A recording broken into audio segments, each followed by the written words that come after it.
Hello, my dear witches and wizards. It's James. Welcome back to another cozy evening together, settling in for a journey through some of the most fascinating corners of the wizarding world. Tonight, we're going deep into the untold stories, the hidden histories, and all those magical details that make the Harry Potter universe feel so wonderfully real and lived in. I've always found that there's something incredibly soothing about exploring lore, about letting your mind wander through these interconnected stories and secrets. So get comfortable, wrap yourself in your favorite blanket, maybe grab a warm cup of tea, and let's just drift together through the magical world. We've got a lovely long evening ahead of us, filled with tales of friendship and betrayal, of ancient families and legendary duels, of magical creatures and mysterious artifacts. Let's begin with a story that's always captured my heart, the tale of four friends who called themselves the Marauders. Now, you know their names from the books, of course: James Potter, Sirius Black, Remus Lupin, and Peter Pettigrew. But there's so much more to their story than what we see in Harry's memories and the glimpses we get through the series.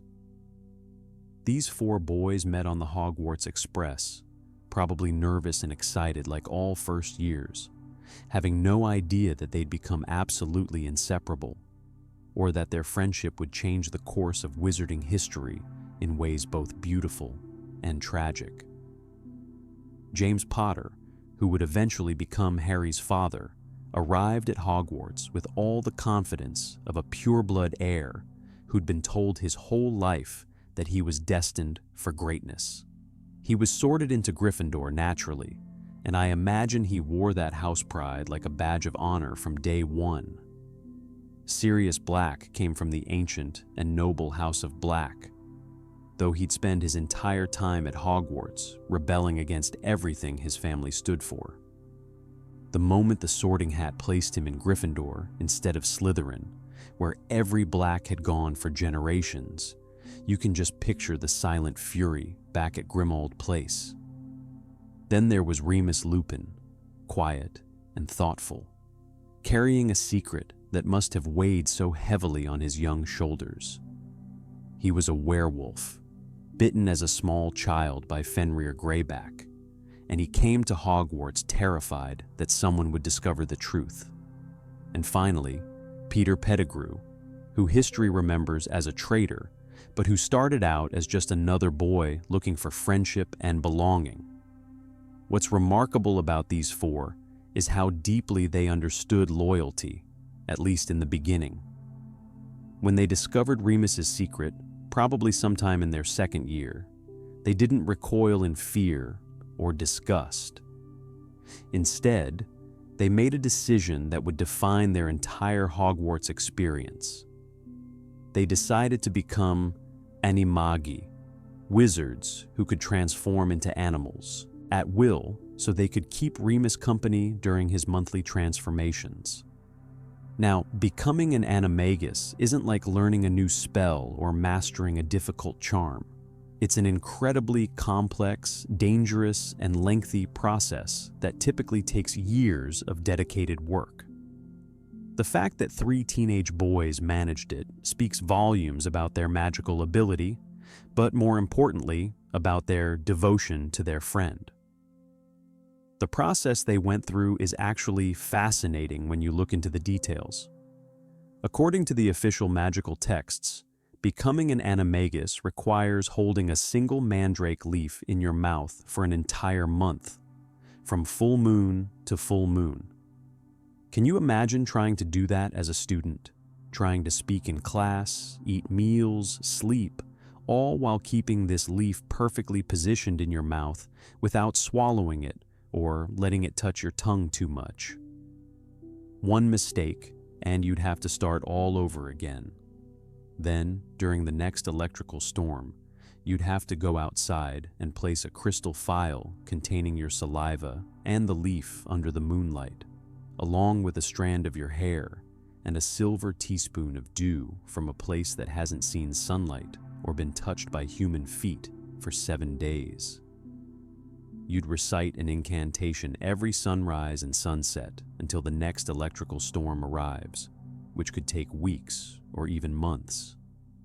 Only then, after drinking the potion during the storm, would you attempt the transformation for the first time. James, Sirius, and Peter pulled this off while still managing their schoolwork, Quidditch practice, and all the normal chaos of teenage life. The dedication is honestly astounding, and they did it all in secret because becoming an animagus without registering with the Ministry of Magic is highly illegal. The Ministry keeps a registry of all known animagi for security reasons because the ability to transform can obviously be used for all sorts of mischief and worse. But these boys never registered, which means that their head of house, Professor McGonagall, who was herself a registered animagus and one of the foremost experts on transformation magic in Britain, never knew that her best students had achieved something most adult wizards couldn't manage. There's something both impressive and slightly hilarious about that.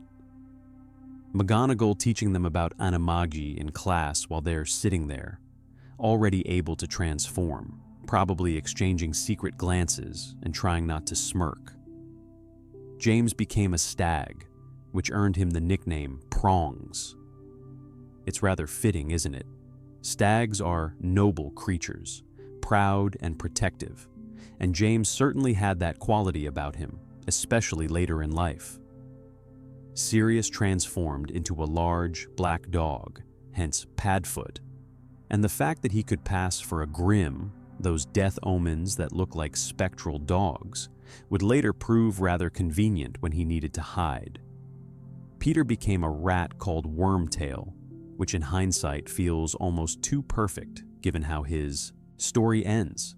Though I'm sure at the time his friends just thought it was amusing that their smallest friend became the smallest animal. And Remus, well, he couldn't become an animagus because he was already a werewolf, but his friends called him Moony. And during those full moon nights, instead of being alone and terrified in the shrieking shack, he had his pack with him. The presence of the animagi kept his human mind more grounded, made the transformations less painful, less lonely. They'd roam the Hogwarts grounds together, even venturing into Hogsmeade through the secret passages they'd discovered. It was dangerous and reckless, absolutely, but it was also a profound act of friendship. This bond between them, this absolute trust and loyalty, is what led to the creation of one of the most magical objects in the entire series, the Marauder's Map. Now, we see the map through Harry's eyes, and it's presented as this incredibly useful tool for sneaking around the castle, but when you really think about what it represents, it's mind-boggling. The Marauders created a piece of magical cartography that tracks every single person in Hogwarts in real time, showing their exact location and movements throughout the entire castle, including all the secret passages and hidden rooms. The level of magical skill required to create something like that is extraordinary. They would have needed to master incredibly advanced charms, probably including a variation of the homunculus charm, which creates a living map that updates itself. They'd need to enchant the map to recognize every person in the castle, to differentiate between humans and ghosts, and even Mrs. Norris. And somehow they managed to make it insult people who tried to use it without knowing the proper passwords. That feature alone, the map's personality, tells you everything about these boys and their sense of humor. The insults are actually connected to their rivalry with Severus Snape, something that defined much of their school years in ways both funny and deeply troubling. James and Sirius, in particular, seemed to make tormenting Snape a sort of hobby. We see glimpses of this in Harry's 5th year, when he accidentally witnesses his father's memories in Snape's pensive and discovers that James wasn't quite the hero he'd imagined. That scene, where James and Sirius publicly humiliate Snape, using magic to dangle him upside down and even threatening to remove his trousers, is genuinely uncomfortable to watch. It shows us that even our heroes can be bullies, that good people can do cruel things, especially when they're young and arrogant and surrounded by friends who egg them on. But there was one incident that went far beyond typical schoolyard bullying, something that could have ended in tragedy. It's referred to simply as the prank, though that word feels far too light for what actually happened.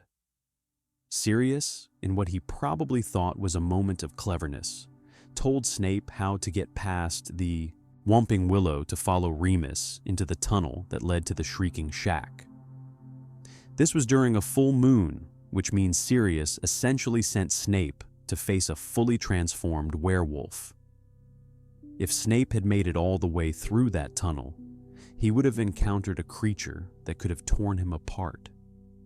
James, realizing what Sirius had done, went after Snape and pulled him back before it was too late, saving his life, but also revealing Remus's secret in the process. The aftermath of this must have been devastating for all of them. Remus nearly killed someone, which was his worst nightmare. James was put in the position of saving the life of someone he'd spent years tormenting. Snape was traumatized and sworn to secrecy by Dumbledore, forced to stay silent about what he'd learned. And Sirius, well, I think Sirius realized he'd crossed a line that couldn't be uncrossed, that his idea of a prank had nearly resulted in murder. This incident seems to have been a turning point for James, the beginning of his maturation into the man who would eventually join the Order of the Phoenix and give his life protecting his family. He started to ease up on Snape, or at least he became less publicly vicious about it. More importantly, he started to show genuine depth of character, the kind that would eventually catch the attention of Lily Evans. Because you see, James had been obsessed with Lily since probably their first year. She was brilliant, beautiful, kind, and a Muggle-born Gryffindor who stood up to bullies and wasn't impressed by James's wealth or magical ability or Quidditch talent. She famously couldn't stand him for years, seeing him as nothing more than an arrogant bully who hexed people for fun. And she was right, at least about the James of their early school years. But people change, especially when they are forced to confront the worst parts of themselves. James did grow up. He became head boy in their 7th year, which speaks to how much he'd transformed. Lily finally agreed to go out with him, seeing the person he'd become rather than the boy he'd been. Their romance, which had seemed impossible for so many years, bloomed in that final year at Hogwarts, built on mutual respect and a shared sense of justice. It's rather beautiful when you think about it, how sometimes the people who challenge us the most, who refuse to accept our worst behaviors, are exactly the ones we need in our lives. After Hogwarts, the 4 Marauders found themselves thrust into a war that was already well underway. Lord Voldemort's first rise to power was reaching its peak, and the wizarding world was fracturing under the weight of fear and violence. James and Lily joined the Order of the Phoenix, Dumbledore's secret resistance organization, immediately after graduation. So did Sirius and Remus. They were so young, barely adults really, but they threw themselves into the fight against dark magic and prejudice. Peter joined as well, though historians and those who knew him have suggested he was always the weakest link, the one most motivated by a desire to be part of something important rather than by true conviction. The Order of the Phoenix deserves its own time and attention because it represents one of the most fascinating aspects of the wizarding world's response to Voldemort's rise. This wasn't a government organization or an official military force. It was a group of volunteers, witches, and wizards who chose to stand against dark magic, even though it meant putting themselves and their families at enormous risk. Dumbledore founded the Order during Voldemort's first rise to power, probably in the late 1970s, and he recruited some of the bravest, most skilled magical people of the era.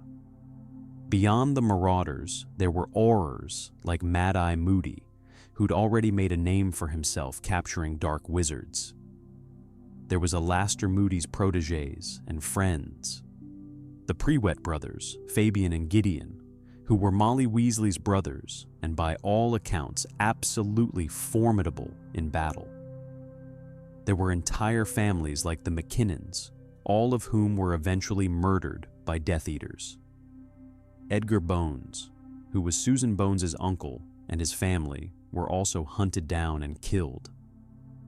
The Order operated out of various safe houses, but their most famous headquarters, used during both the First and Second Wizarding Wars, was 12 Grimmauld Place, Sirius Black's childhood home. Now there's a delicious irony in that, isn't there? The ancestral home of one of the most prestigious pureblood families in Britain, a family that produced more dark wizards than any other except perhaps the Gaunts, being used as the base of operations for a resistance movement that fought against everything the Blacks believed in. Sirius inherited the house when his uncle Alphard died, or perhaps when his mother Walburga died. The timeline gets a bit fuzzy there, and he immediately offered it to Dumbledore for the Order's use. The house was already protected by every dark magic enchantment imaginable. Plus, it was unplottable and hidden in central London, making it perfect for secret meetings and operations. Of course, the house came with its own challenges, most notably in the form of Kreacher, the Black family house elf, and the portrait of Walburga Black that was permanently stuck to the wall in the entrance hall. That portrait, which screamed insults at anyone it deemed unworthy, which was basically everyone, served as a constant reminder of the family's toxic legacy. Kreacher, poor Kreacher, was torn between his loyalty to the Black family's values and his obligation to serve Sirius, who represented everything the Blacks despised. That internal conflict would later have devastating consequences, but we'll come back to Kreacher's story because it's one of the most tragic and complex in the entire series. The Order's tactics during the First Wizarding War were essentially guerrilla warfare. They couldn't fight openly because Voldemort's forces were everywhere, and the Ministry was in chaos, with Death Eaters infiltrating at every level. Order members would work in small cells, protecting Muggle-born families, fighting Death Eaters when they encountered them, gathering intelligence, and trying to counter Voldemort's moves before civilians got hurt. It was exhausting, dangerous work, and many of them didn't survive. The war was taking a terrible toll, and by 1981, when James and Lily went into hiding with baby Harry, the situation was desperate. They chose Peter Pettigrew as their secret keeper, the person who held the secret of their location under the Fidelius charm, because everyone would expect them to choose Sirius. It seemed clever at the time, using the least obvious choice, but Peter had already been recruited by Voldemort, motivated by fear and a desire to be on what he thought was the winning side. The betrayal, when it came, destroyed everything. Peter revealed the Potter's location. Voldemort murdered James and Lily, and everything fell apart. Sirius, wild with grief and rage, went after Peter, who faked his own death and framed Sirius for the murder of 12 Muggles in the process. Sirius spent the next 12 years in Azkaban for crimes he didn't commit, while Peter lived as a rat in the Weasley family, biding his time, and Remus was left completely alone, having lost all three of his best friends in a single night, or so he thought. The tragedy of the Marauders is that their story, which began with such loyalty and love, ended in betrayal and loss, with only Remus left to carry the memories of what they'd been. But we should talk about Remus's story more fully because it's connected to something much larger in the wizarding world: the treatment of werewolves and other beings classified as dangerous half-breeds. Remus Lupin's life was defined by prejudice and fear from the moment Fenrir Greyback bit him. Greyback was perhaps the most savage werewolf in Britain, someone who deliberately infected people, especially children, as a way of building his own pack and striking back at a society that had rejected him. He bit Remus specifically to punish Remus's father, who'd said something Greyback took as an insult. Can you imagine the cruelty of that? Targeting a child to get revenge on his parent, cursing that child to a lifetime of painful transformations and social ostracism. Before Dumbledore agreed to let Remus attend Hogwarts, there was no precedent for werewolves receiving magical education. The prejudice was so ingrained that most magical children who were bitten were simply denied the chance to learn to control their magic properly, which often led to tragic accidents and only reinforced the stereotype that werewolves were dangerous and uncontrollable. Dumbledore, to his eternal credit, recognized that Remus was just a boy who happened to have a condition, and he made arrangements for him to attend school safely. The Whomping Willow was planted to guard the entrance to a tunnel leading to the Shrieking Shack, a building in Hogsmeade that was specifically designated as a place where Remus could transform without endangering anyone. The shack got its reputation for being haunted because of the sounds of the werewolf inside, Remus's howls, and the sounds of him attacking himself in his distress, which the villagers could hear echoing through the night. The existence of the Shrieking Shack raises interesting questions about Dumbledore's approach to problems. He created a solution that worked, that kept Remus and others safe, but it was also built on secrecy and isolation. Remus spent one night every month locked away, terrified and in pain, and everyone simply accepted this as the price of his existence.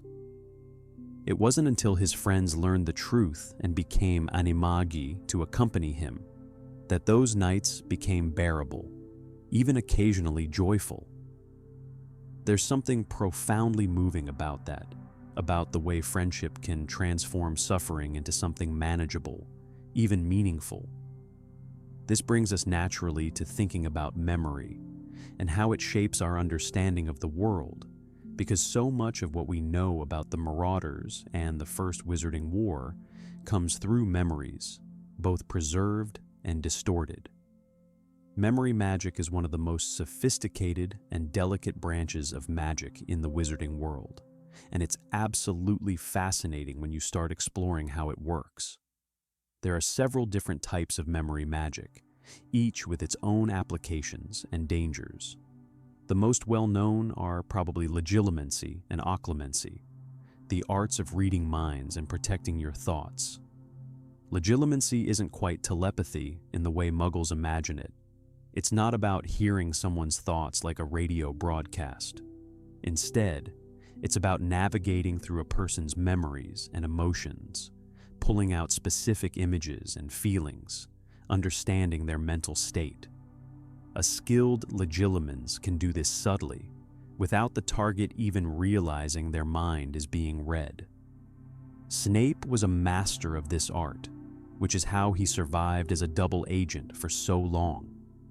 He had to allow Voldemort, who was himself one of the most accomplished legilimens in history, to examine his mind without revealing his true loyalties.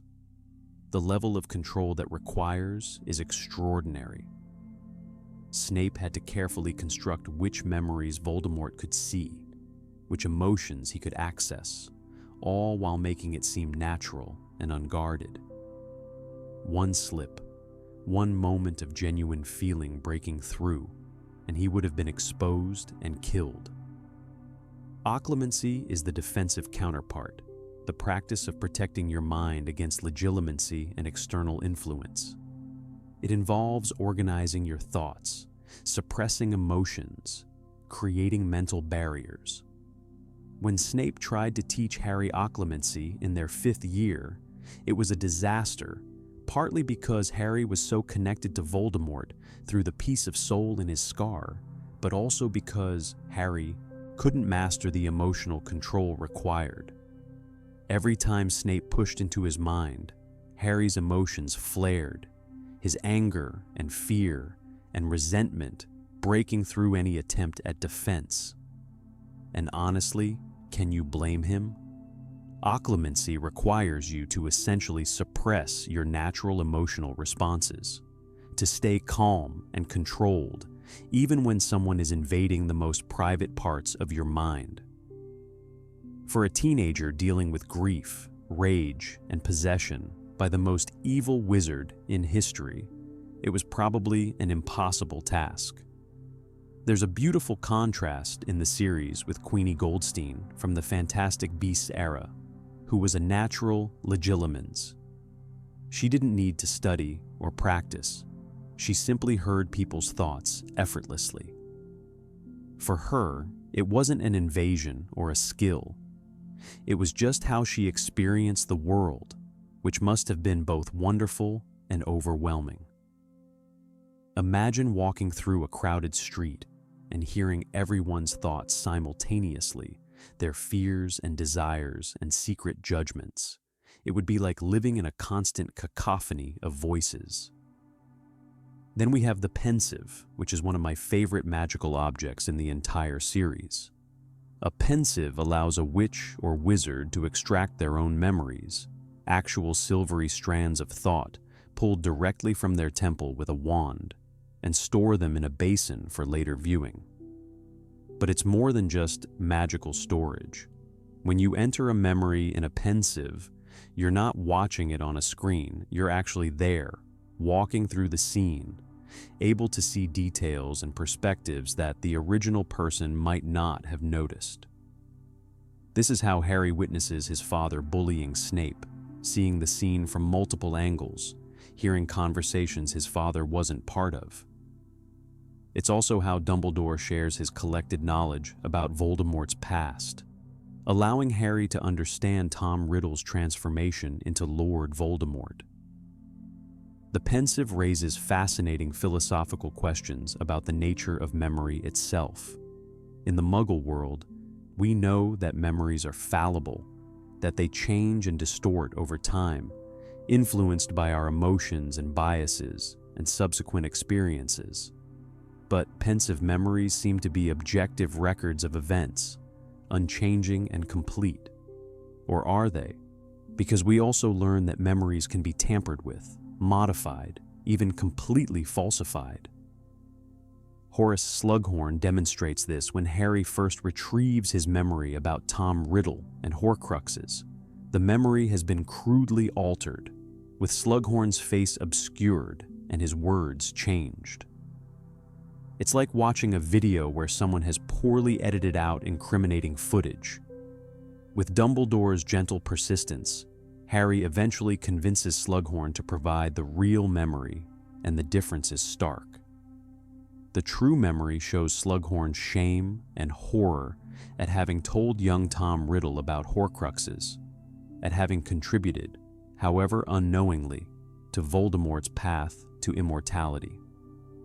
This connects to another form of memory magic, memory charms, particularly the spell Obliviate.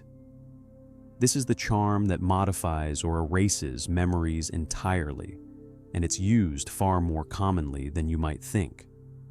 The Ministry of Magic employs an entire department of obliviators, whose job is to modify the memories of Muggles who witness magic, maintaining the statute of secrecy that keeps the magical and non-magical worlds separate. Can you imagine having that job? Showing up after some magical accident, a dragon escaping, a wizard appearing out of thin air, a car flying over a neighborhood, and having to carefully remove or alter the memories of potentially dozens of witnesses, making sure you catch everyone while also ensuring their modified memories are consistent and believable. But memory charms can be incredibly dangerous when used improperly. We see this most dramatically with Gilderoy Lockhart, who built his entire career on stealing other people's accomplishments and then obliviating them so they couldn't contradict his claims.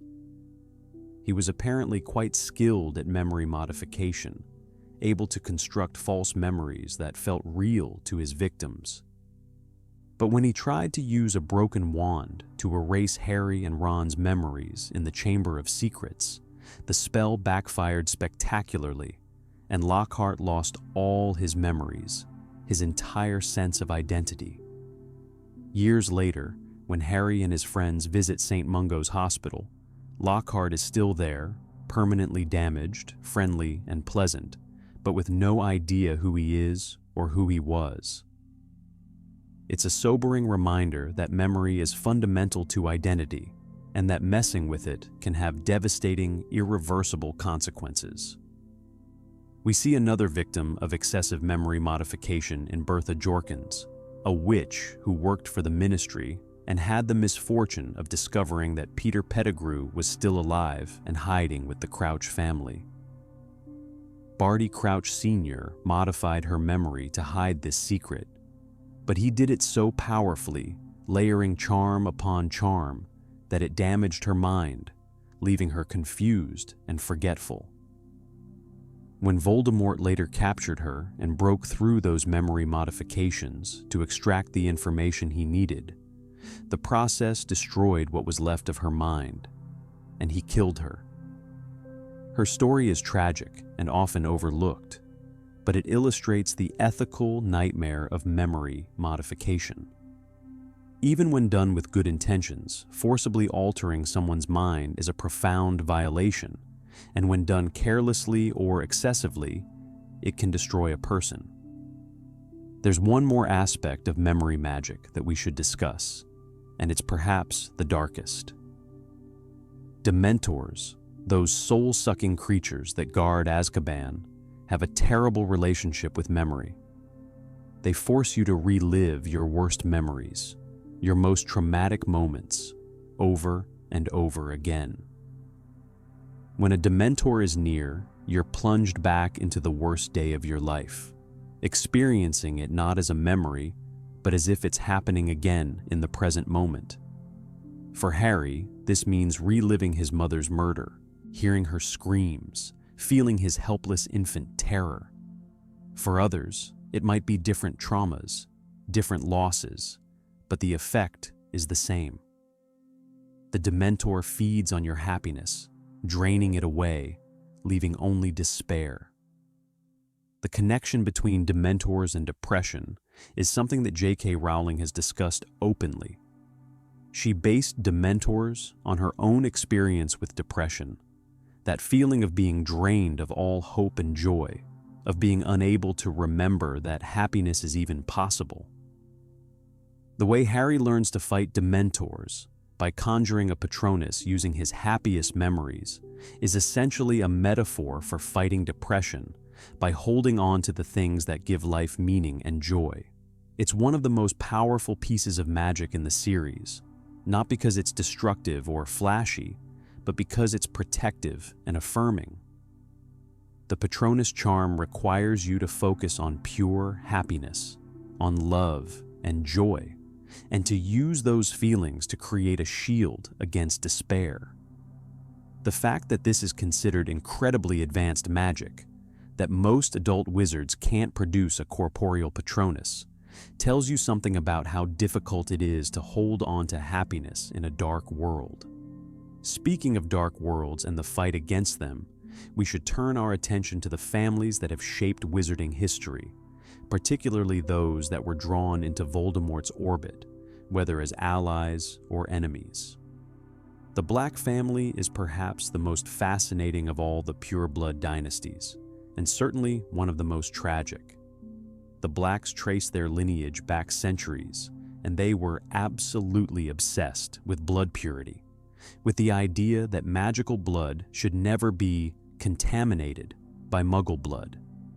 Their family motto, toujours pur, means always pure in French, and they lived by it with religious fervor. The Black family tree, which was literally woven into a tapestry that hung in Grimmauld Place, is a genealogical record of this obsession. Family members who married Muggles or Muggle-borns, or who otherwise disgraced the family, were literally burned off the tapestry, their names and faces destroyed as if they'd never existed. Sirius was blasted off after he ran away from home at age 16, going to live with James Potter's family, rather than endure another moment in that house of dark magic and prejudice. His cousin Andromeda was burned off for marrying Ted Tonks, a Muggle-born wizard, though their daughter Nymphadora would grow up to be one of the bravest witches of her generation. But Andromeda's sisters, Bellatrix and Narcissa, remained on the tapestry, having made suitable marriages to Rodolphus Lestrange and Lucius Malfoy, respectively, both from old pureblood families. The three Black sisters represent three different responses to their family's toxic ideology. Bellatrix embraced it completely, becoming Voldemort's most devoted follower, so fanatical in her loyalty that she carved the word mudblood into Hermione's arm and murdered her own cousin Sirius without hesitation. She was a sadist who genuinely enjoyed causing pain, who viewed torture and murder as expressions of power and purity. Narcissa, on the other hand, seemed to care less about blood purity as an ideology and more about protecting her family's position and, above all, her son. When the moment came when Voldemort asked her if Harry Potter was dead in the Forbidden Forest, she chose Draco over the Dark Lord, lying directly to Voldemort's face to ensure she could reach the castle and find her son. It's one of the most important lies in the entire series because it allowed Harry to reach the castle and end the war. And then there's Andromeda, who we barely see in the series, but who represents the possibility of breaking free, of choosing love over prejudice. She married for love, raised a daughter who became an Auror, and joined the Order of the Phoenix, and lost nearly everything in the process. Ted Tonks was murdered by Snatchers during the hunt for Muggleborns. Tonks and Remus died in the Battle of Hogwarts, leaving Andromeda to raise her infant grandson Teddy alone. She paid an enormous price for her choice to leave the Black family, but she also lived with integrity and love, which is more than can be said for most of her relatives. The Blacks' ancestral home at Grimmauld Place perfectly encapsulates everything toxic about the family. It's a dark, gloomy townhouse filled with dark artifacts, cursed objects, and generations of accumulated prejudice made manifest. The house elf creature, who served the Blacks for decades, absorbed their values so completely that he viewed Sirius's defection as the ultimate betrayal. Creature's story is one of the most complex in the series because he's simultaneously a victim and a perpetrator, someone who's been so thoroughly indoctrinated that he can't imagine a different way of existing. When Sirius treats him with contempt, calling him names and ordering him around cruelly, Creature responds by betraying Sirius to his death, manipulating Harry into going to the Department of Mysteries, where Sirius would rush to save him and be killed by Bellatrix. But we also learn that Creature was once trusted by Regulus Black, Sirius's younger brother, who joined the Death Eaters and then turned against Voldemort when he learned about the Horcruxes. Regulus used Creature to help him steal Slytherin's locket from the cave where Voldemort had hidden it, And then he sacrificed himself to protect Creature and to strike a blow against the Dark Lord. In that moment, Regulus showed more courage than perhaps anyone in his family ever had, choosing to betray Voldemort knowing it would cost him his life. And Creature loved him for it, treasured his memory, kept the locket safe for years, trying to destroy it as his master had ordered. When Harry finally understands this, when he treats Creature with respect and kindness, the elf transforms, becoming loyal to Harry and fighting fiercely in the Battle of Hogwarts, even leading the House Elves of Hogwarts into battle. This transformation from bitter servant to heroic fighter represents one of the series' most important themes about how we become better through being treated with dignity. Creature didn't change because someone lectured him about prejudice. He changed because someone, finally, after a lifetime of abuse and indoctrination, treated him like he mattered. The Malfoy family provides an interesting counterpoint to the Blacks, though they're related through Narcissa. The Malfoys have been wealthy and influential for centuries, using their money and social connections to maintain power regardless of who's in charge. They're masters of political manipulation, always seeming to land on their feet no matter how the political winds shift. Lucius Malfoy was a Death Eater during Voldemort's first rise, but he claimed he'd been under the Imperious Curse and managed to avoid Azkaban by donating generously to the right causes and people. He became a school governor, influenced ministry policy, and raised his son Draco to believe in blood supremacy and Malfoy superiority. But when Voldemort returned and the Second War began, the Malfoys discovered that being close to power doesn't mean you're safe, especially when that power is held by a sociopathic dark wizard who views everyone as disposable. Lucius failed in his mission to retrieve the prophecy from the Department of Mysteries and fell out of favor. Voldemort moved into Malfoy Manor, turning their home into Death Eater headquarters, and gave Draco an impossible task: to kill Dumbledore, knowing the boy would likely fail and that his failure would punish Lucius. The Malfoys spent that year living in terror in their own home, watching people be tortured and murdered at their dinner table, unable to escape or resist. Draco's story is one of redemption through suffering and through realizing that ideology crumbles in the face of reality. He was raised to believe he was superior, special, destined for greatness. But when he was actually asked to murder someone, when he stood in that tower with Dumbledore at his mercy, he couldn't do it. Not because he lacked power, but because he lacked the cruelty it required. And in the end, in the room of requirement, when Harry saved his life, Draco's worldview had been so thoroughly shattered that he couldn't bring himself to identify Harry to Bellatrix and the other Death Eaters, even though he clearly recognized him. That moment of hesitation, of choosing not to speak, may have been the bravest thing Draco ever did. The Weasley family represents everything the Blacks and Malfoys despise, and everything that's actually good about the wizarding world.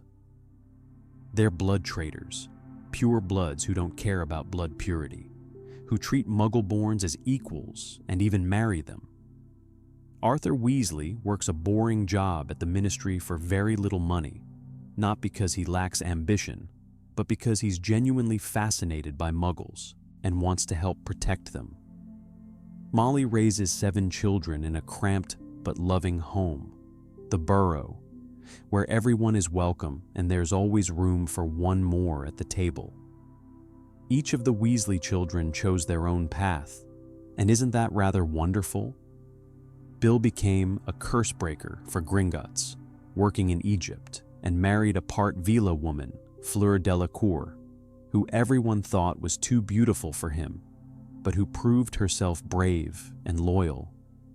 Charlie works with dragons in Romania, living his dream despite the danger. Percy, ambitious and rule-following, estranged himself from the family by siding with the Ministry against Harry and Dumbledore. But he came back during the Battle of Hogwarts, his return and his grief when Fred died, showing that family mattered more than pride. Fred and George turned their love of mischief into a successful business, opening Weasley's Wizard Wheezes and bringing laughter to a dark world. Ron, of course, became one of Harry's most loyal friends and helped destroy Horcruxes and defeat Voldemort. And Ginny grew from a shy girl with a crush into a powerful witch in her own right, someone who could hold her own in battle and eventually marry Harry. The Weasleys are poor in gold, but rich in everything that actually matters, and that's precisely why the Malfoys and Blacks despise them. They represent the lie at the heart of blood purity ideology. If pure-blood magical families like the Weasleys are happy and successful and powerful without caring about blood status, then what's the point of all that prejudice? The existence of the Weasleys, living their lives with joy and love and courage, is a threat to everything blood purists believe. Then we have families like the Lovegoods, who exist on the margins of wizarding society, but in a completely different way. Xenophilius Lovegood raised his daughter Luna alone after his wife Pandora died in a magical experiment gone wrong. He publishes The Quibbler, a magazine full of conspiracy theories and stories about creatures most wizards don't believe exist. Luna grew up believing in her father's unusual theories, and rather than making her gullible or foolish, it made her open-minded and perceptive in ways others weren't. She could see Thestrals because she'd witnessed death. She believed Harry about Voldemort's return when many didn't. And when the time came, she fought bravely in the Battle of Hogwarts, never losing her essential Luna-ness, that quality of serene acceptance of the world's strangeness. Xenophilius's love for Luna is absolute, which is why he tries to betray Harry to the Death Eaters when they take her. It's not excusable, but it's understandable. They have his daughter, they're threatening to hurt her, and he's willing to do anything to get her back. In the end, Luna's acceptance of her father's weakness, her understanding that fear makes people do terrible things, shows a depth of compassion that's remarkable. And then we have the Longbottoms, whose tragedy is perhaps the most heartbreaking in the entire series. Frank and Alice Longbottom were famous aurors, skilled and brave, who fought against Death Eaters during the First War. After Voldemort's fall, Bellatrix Lestrange, her husband Rodolphus, his brother Rabastan, and Barty Crouch Jr. hunted down the Longbottoms, convinced they knew where Voldemort had gone. They tortured Frank and Alice with the Cruciatus Curse for so long, with such intensity, that their minds broke completely and permanently. They were left alive but destroyed, unable to recognize their own son, unable to communicate or understand where they were.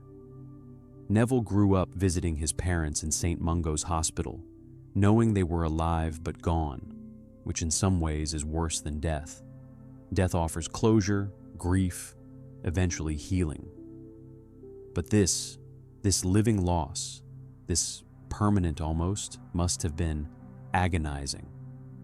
His grandmother raised him, and she was stern and critical, constantly comparing Neville to his father and finding him lacking. Is it any wonder he struggled at school, that his magic was weak and uncertain when he was weighed down by the expectation that he could never meet? But here's the thing about Neville, and it's one of my favorite character arcs in literature. He was brave from the beginning, standing up to your friends, as he did in first year when he tried to stop Harry, Ron, and Hermione from sneaking out, takes a different kind of courage than facing down dark wizards. Growing up in the shadow of tragedy and expectation, surviving, continuing, that's brave.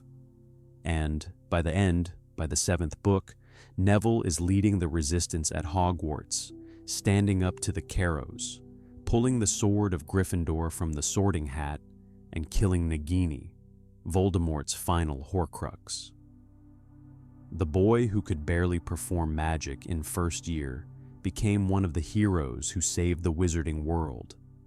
His parents couldn't see it, couldn't know what their son became, but I like to think that somewhere in whatever's left of their minds, they'd be so incredibly proud. These families, these bloodlines and histories, they set the stage for the conflicts that would define the wizarding world for generations. And nowhere were these conflicts more dramatically expressed than in the legendary duels that punctuated magical history. Because while we mostly see everyday magic in the Harry Potter series, spells for cleaning and travel and minor defense, there exists a level of magical combat that's breathtaking in its power and complexity. The duel between Albus Dumbledore and Gellert Grindelwald in 1945 is considered the greatest duel ever witnessed. These were the two most powerful wizards of their generation, friends in their youth who shared dreams of wizard domination and Muggle subjugation, finding the Deathly Hallows and becoming masters of death. Their friendship ended in tragedy when a three-way duel between Albus, his brother Aberforth, and Grindelwald resulted in the death of their sister Ariana. Grindelwald fled, eventually rising to power in continental Europe, gathering followers, stealing the Elder Wand, and building his own dark movement decades before Voldemort would attempt the same in Britain. By 1945, Grindelwald's reign of terror had reached its peak, and the wizarding world needed someone powerful enough to stop him. Dumbledore had been resisting for years, unwilling to face his old friend, burdened by guilt over Ariana's death, and by the knowledge that he'd once shared Grindelwald's terrible dreams. But finally, he could avoid it no longer. The duel, when it came, lasted hours, with spells and counterspells of such complexity that witnesses could barely follow them. Dumbledore won, though it cost him everything emotionally, and Grindelwald was imprisoned in Normangard, the very fortress he'd built to hold his enemies. There's something almost poetic about that, the dark wizard trapped in his own dungeon for decades, with only his regrets for company. What makes this duel even more fascinating is what we learn about Dumbledore and Grindelwald's relationship in later years.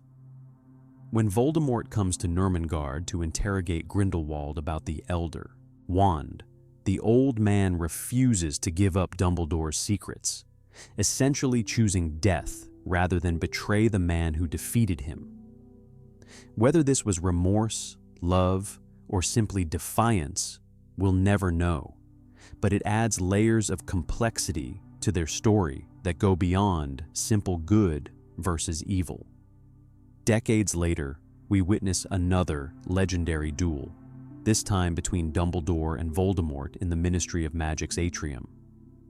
This is the only time we see Voldemort truly afraid, truly recognizing that he's met someone he can't defeat. Dumbledore doesn't just throw curses at Voldemort, he manipulates the environment, turning water into glass cocoons, animating statues to shield Harry, creating a sphere of fire that forces Voldemort to constantly defend. It's like watching a master artist work, every spell purposeful, every movement precise.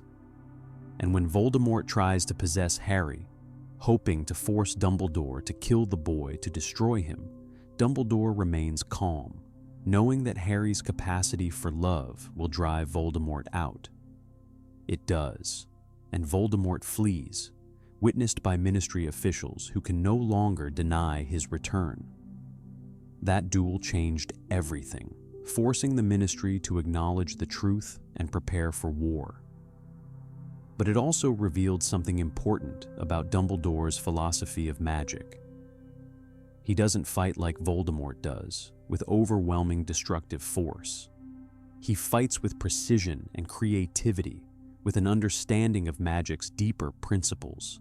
He protects more than he attacks, and he never loses sight of what he's fighting for, never lets the battle turn him into something like his opponent. The Battle of Hogwarts gave us many smaller duels, each meaningful in its own way. McGonagall's duel with Snape is particularly striking. The two teachers who'd worked together for years suddenly on opposite sides, or so it seemed. McGonagall unleashed her full power, and Snape was forced to flee. But even then, he was protecting the school, deflecting McGonagall's spells into Death Eaters as he escaped. Then McGonagall animated the castle's stone statues, an incredible display of transfiguration magic, and set them to defend Hogwarts.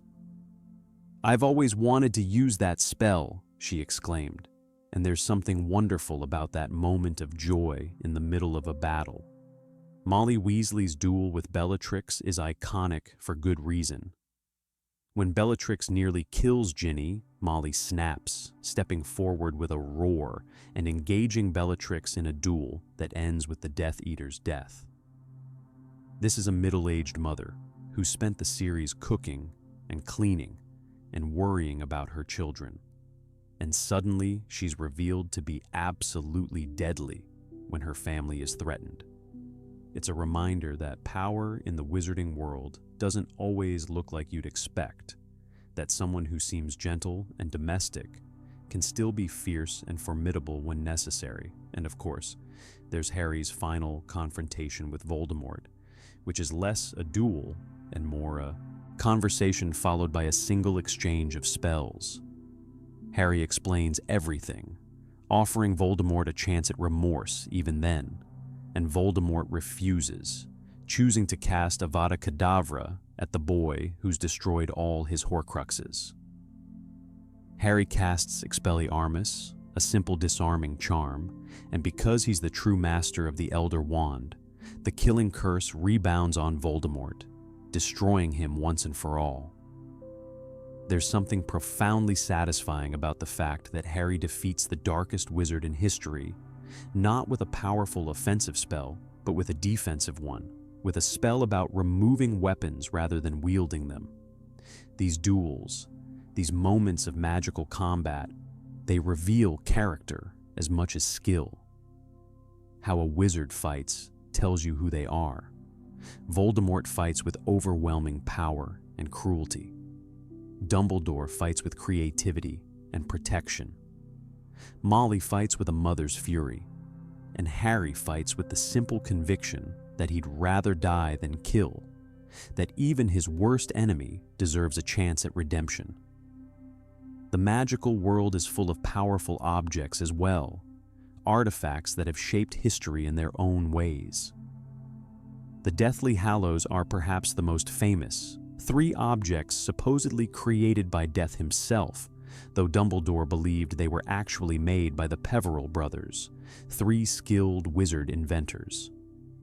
The Elder Wand, the most powerful wand in existence, has a bloody history stretching back centuries.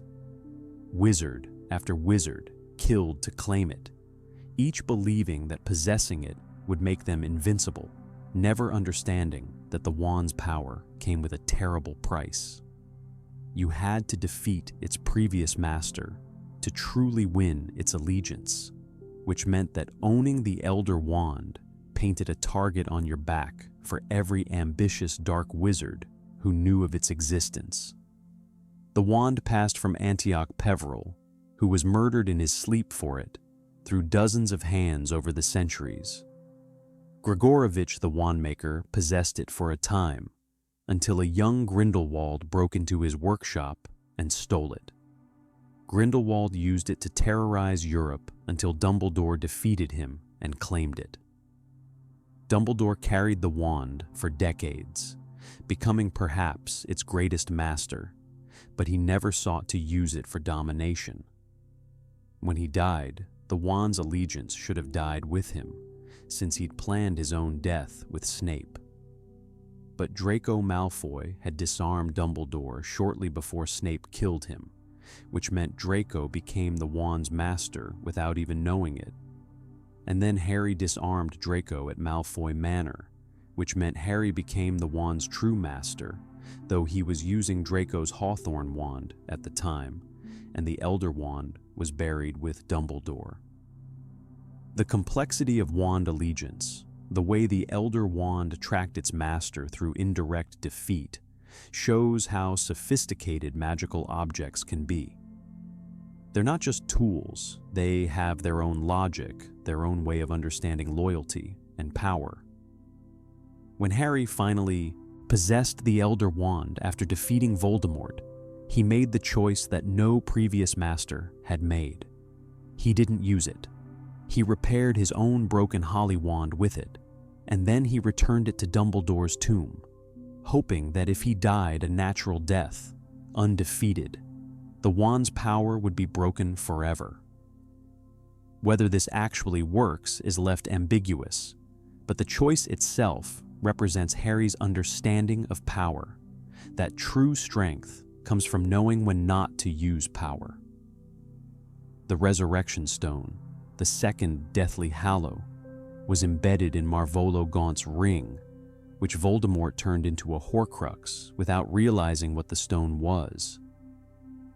Dumbledore found the ring and couldn't resist putting it on, hoping to see his dead family again, and the ring's curse nearly killed him. It's one of Dumbledore's few truly foolish moments, this brilliant man reduced to desperate longing for his lost sister and parents. The stone allows the holder to bring back shadows of the dead, not truly alive but present, and Harry uses it in the Forbidden Forest before walking to his own death. His parents, Sirius and Remus, appear, and their presence gives him the courage to continue. But these aren't really the dead. They're more like echoes, impressions. The true dead are gone, and magic, for all its wonders, cannot truly reverse death.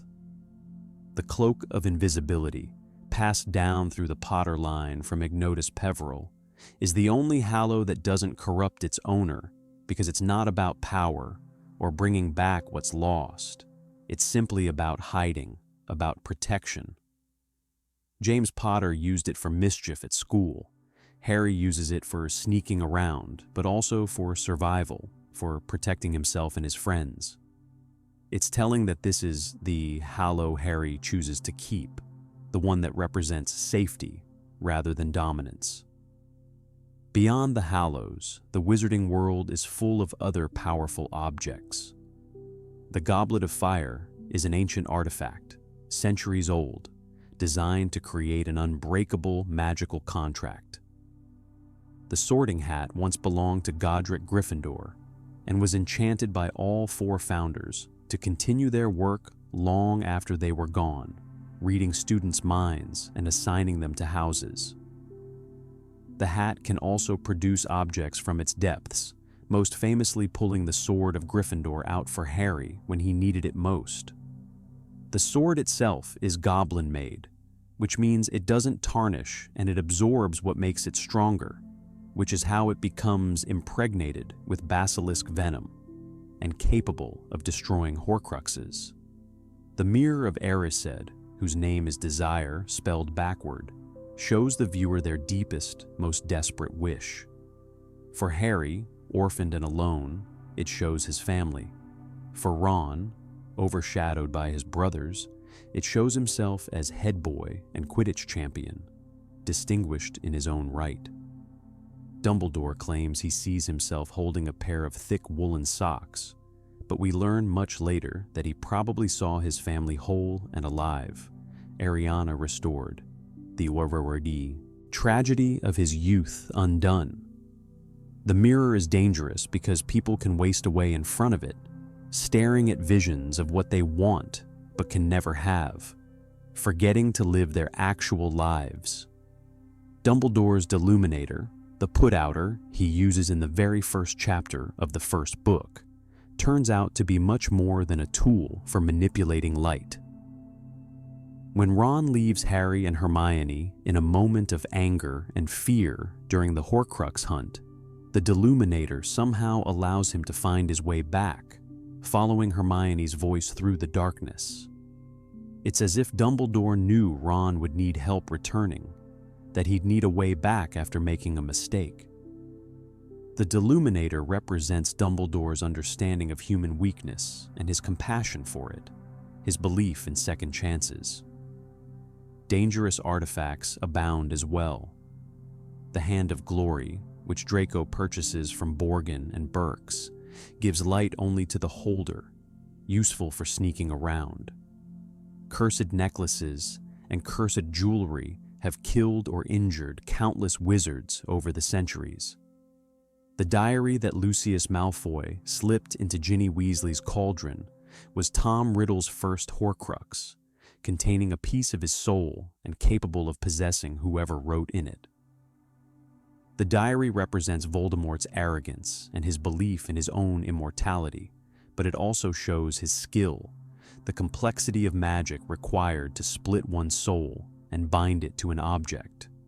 Creating a Horcrux requires murder, the ultimate act of evil, because murder tears the soul, and then dark magic can split off that fragment and preserve it.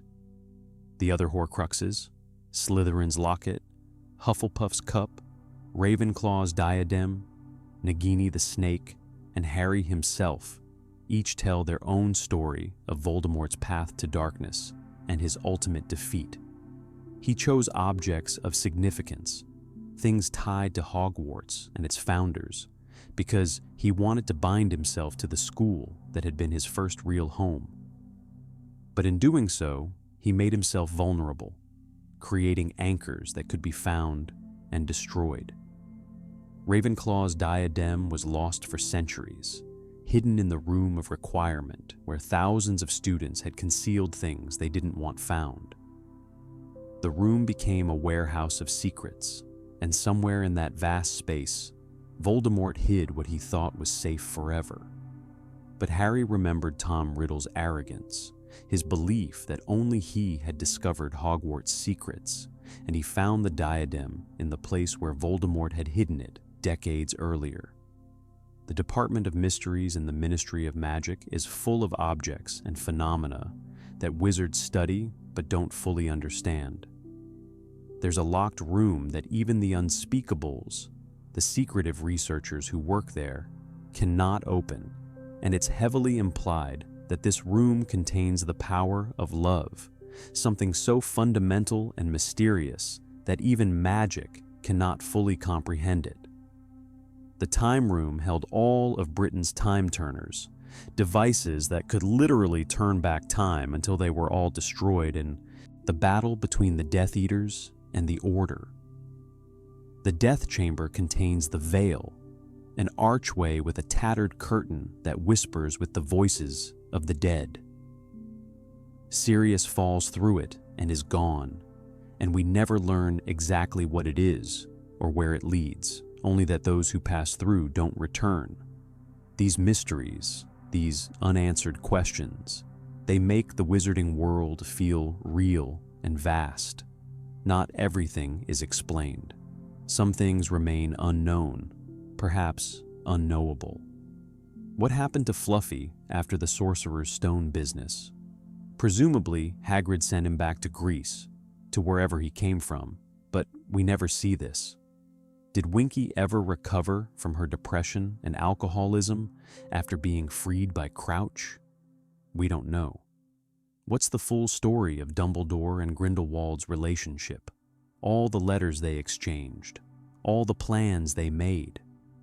We get glimpses, but the full truth remains private, buried with them. How did Voldemort learn to fly without a broomstick, something no other wizard had managed? Was it through his exploration of dark magic, his willingness to modify his own body and soul, or was it something else? Where do vanished objects go when you use the vanishing spell? This is a question Hermione asks, and the answer seems to be into non-being, which is to say, everything, which is beautifully cryptic and utterly unhelpful. Why can't food be created from nothing, though it can be multiplied if you already have some? This is one of the fundamental exceptions to Gamp's law of elemental transfiguration, but the reasoning is never fully explained. What actually determines magical ability? Is it genetic? But if so, why do Muggle-borns exist? And why do some pure-blood children become squibs with no magic at all? Can squibs ever perform magic, or are they permanently cut off from the magical world despite being aware of it? What a tragic existence that must be, knowing magic exists but being unable to touch it. Why do some wizards become ghosts while others move on? The answer seems to be fear of death, a refusal to move forward. But does that mean every ghost is a coward? Or is it more complex than that? The Hogwarts ghosts seem to have distinct personalities and reasons for remaining. Nearly headless Nick regrets his decision, admitting to Harry that he chose a feeble imitation of life over the unknown. The Grey Lady, Helena Ravenclaw, is bound by guilt over stealing her mother's diadem.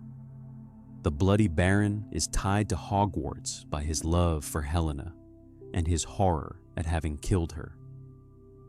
These aren't simple decisions born of cowardice. They're complex emotional choices made in the moment of death.